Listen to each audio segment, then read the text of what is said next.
ভাবুন তো একবার কি হবে যদি আমেরিকাতে পশ্চিমা নিয়মনীতি পাল্টে ফেলা হয়। হ্যাঁ, ঠিক সেটাই হয়েছে। আমেরিকার প্রেসিডেন্ট ডোনাল্ড ট্রাম্প ক্ষমতায় আসার পর এবার এলজিবিটিকিউ অবৈধ লিখিত ঘোষণা স্বাক্ষর করল, যা অনেক মানুষকে আশ্চর্য করেছে। কেননা যুক্তরাষ্ট্র শুরু থেকে এটাকে আন্তর্জাতিক পর্যায়ে স্বীকৃতি দিয়ে আসছে। আজ সেই দেশই এটাকে অবৈধ বা ব্যান ঘোষণা দিয়ে স্বাক্ষর করল। আজকে আমরা সেটাই জানাবো। দেখতে থাকুন আমাদের সাথে, আর আমাদের সাথে যুক্ত থাকার জন্য লাইক দিন, সাবস্ক্রাইব করুন। ডোনাল্ড ট্রাম্প তার প্রেসিডেন্ট প্রার্থী হিসেবে পুনরায় প্রতিদ্বন্দ্বিতার সময় ঘোষণা করেছেন যে তিনি যুক্তরাষ্ট্রে লিঙ্গ হিসেবে শুধুমাত্র নারী ও পুরুষকে স্বীকৃতি দেবেন। এই সিদ্ধান্তের মাধ্যমে তিনি এলজিবিটিকিউ সম্প্রদায়ের তৃতীয় লিঙ্গের স্বীকৃতি প্রত্যাখ্যান করেছেন এবং যুক্তরাষ্ট্রের লিঙ্গ বৈচিত্র্যের প্রশ্নে একটি নতুন বিতর্কের জন্ম দিয়েছেন। ট্রাম্প তার ঘোষণায় বলেন, প্রাকৃতিক ও ঐতিহ্যবাহী মূল্যবোধের প্রতি সম্মান জানিয়ে আমরা শুধুমাত্র দুটি লিঙ্গকে স্বীকৃতি দেব। রাষ্ট্র পরিচালনার জন্য এর বাইরে আর কোনো লিঙ্গের পরিচয় থাকবে না। তিনি আরও দাবি করেন, এই নীতির মাধ্যমে রাষ্ট্রের আইনি প্রক্রিয়া সহজ হবে এবং সমাজে গোলযোগপূর্ণ লিঙ্গ পরিচয়ের অবসান ঘটবে। ট্রাম্পের দাবি অনুযায়ী এই নীতির কারণে সরকারি ফর্ম, ড্রাইভিং লাইসেন্স এবং অন্যান্য গুরুত্বপূর্ণ আইনি নথিতে শুধুমাত্র নারী ও পুরুষ এই দুটি লিঙ্গের পরিচয় থাকবে। তিনি বলেন, এটি রাষ্ট্রের সুনির্দিষ্ট নীতির অংশ, যা সমাজে স্থিতিশীলতা বজায় রাখতে সাহায্য করবে।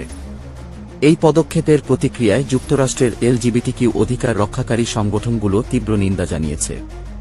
তাদের মতে এই নীতি মানবাধিকার লঙ্ঘন করে এবং তৃতীয় লিঙ্গের মানুষদের উপর বৈষম্য তৈরি করবে। তারা বলেছেন, ট্রাম্পের এই সিদ্ধান্ত সমকামী, রূপান্তরকামী এবং অন্যান্য লিঙ্গ বৈচিত্র্যের মানুষের উপর আঘাত হানবে এবং তাদেরকে বৈধ পরিচয় থেকে বঞ্চিত করবে। এলজিবিটিকিউ কমিউনিটির জন্য কাজ করা হিউম্যান রাইটস ক্যাম্পেইন এর মুখপাত্র জানিয়েছেন, এই নীতি আমাদের দেশকে পেছনের দিকে ঠেলে দিচ্ছে।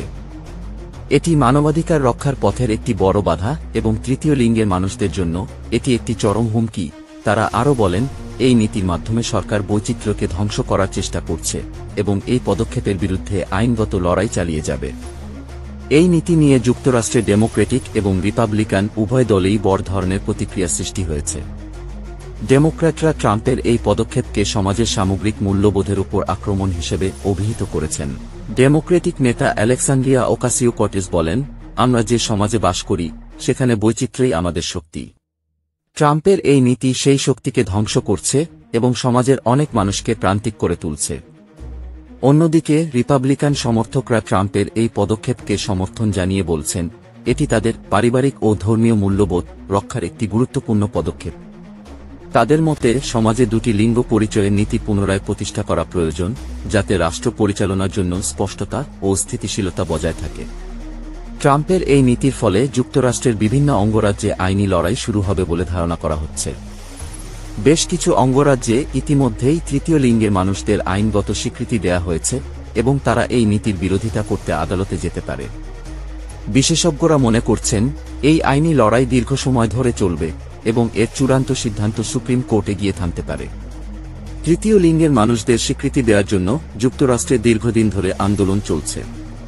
তবে ট্রাম্পের এই নতুন নীতি সেই লড়াইয়ে বড় ধরনের ধাক্কা হতে পারে।